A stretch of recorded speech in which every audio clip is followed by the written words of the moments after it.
As an investor, I bet you follow closely the events in Ukraine, what's going on.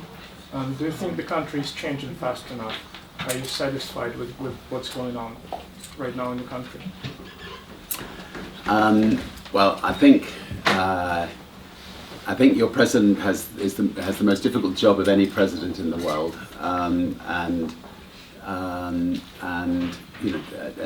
so so I don't envy him his job, and I don't know a lot about the sort of the intimate details of what his government is doing, but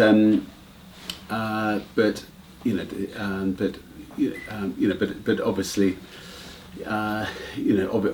obviously he seems to, from what I can see from a distance, he seems to be working, enormously hard, trying to, get financial support for your country, trying to get business people to invest, trying to deal with, what's still, I think, technically a war in the east of Ukraine.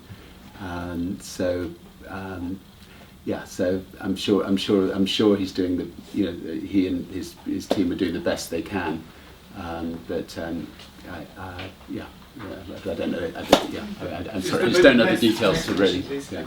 Are you planning to invest in Ukrainian economy in near future, and which sectors of economy will it be? And second question: have you such partners, investors who investing in Ukrainian economy yet? I think we are in discussions with one or two sectors about possibly investing in Ukraine, and I think I think that Ukraine needs more businesses from the West, needs more businesses to invest, to try to help Ukraine out of what is a pretty frightening recession. I can't today give any announcements, but I'm hopeful that Virgin will start doing business in Ukraine, and hopefully the next time I'm here will be to announce a company, but we'll see.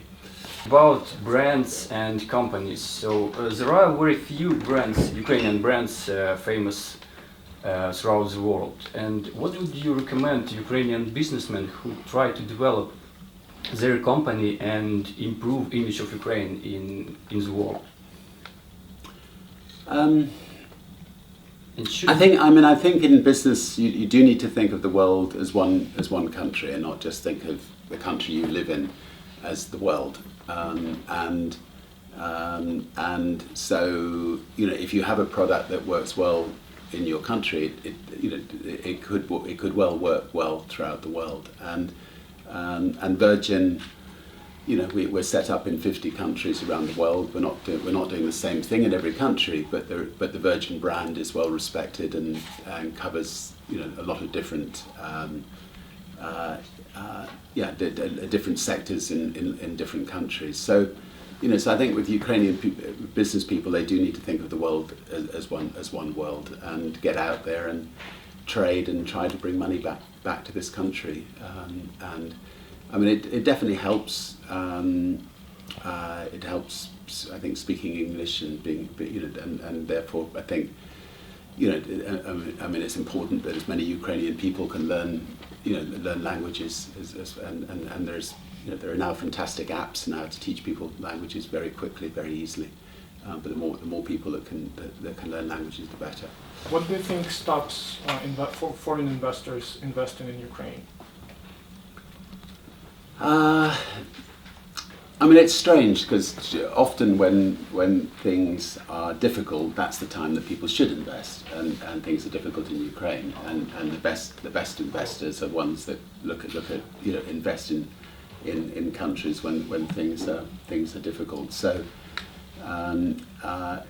obviously there's the publicity about what's happened in Ukraine has been not great, but I mean, personally, I think that Ukraine is a good place to invest. I don't think it can get any, financially any worse than it is today. So, you know, I would recommend to my friends that they should come invest in Ukraine. I mean, I think just a couple of specific things I'd talk about.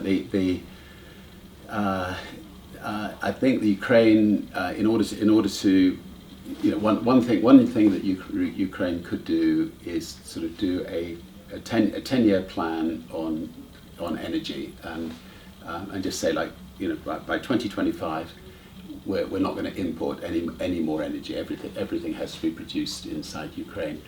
And you know, solar, for instance, is very cheap now, and you know, solar lasts forever. I mean, you've got the sun forever. So you should start a clean energy revolution in Ukraine. The government should just say, right, this is the 10-year plan. 10 years from now, all our energy is going to be produced internally, and that will stop all this money going out to other countries.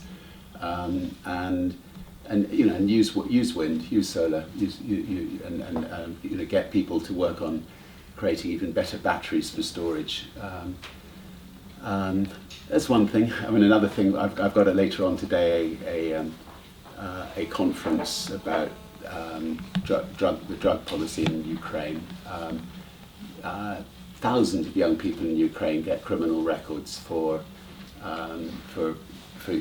taking, smoking a spliff, or and the rules on drugs are very draconian in Ukraine. And if you give young people a criminal record, if you put them in prison, it's going to make their lives extremely difficult. And I'm part of something called the Global Drug Commission, and we're trying to get governments around the world to treat drugs as a health problem, not a criminal problem.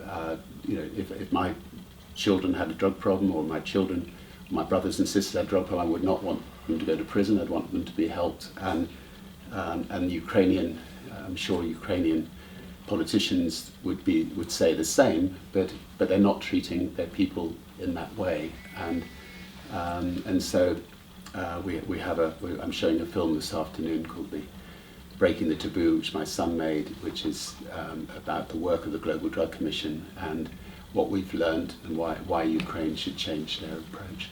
I apologize for a rather personal question maybe, but what is your way to happiness?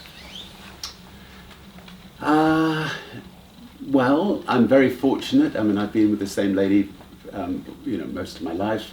We've got wonderful children.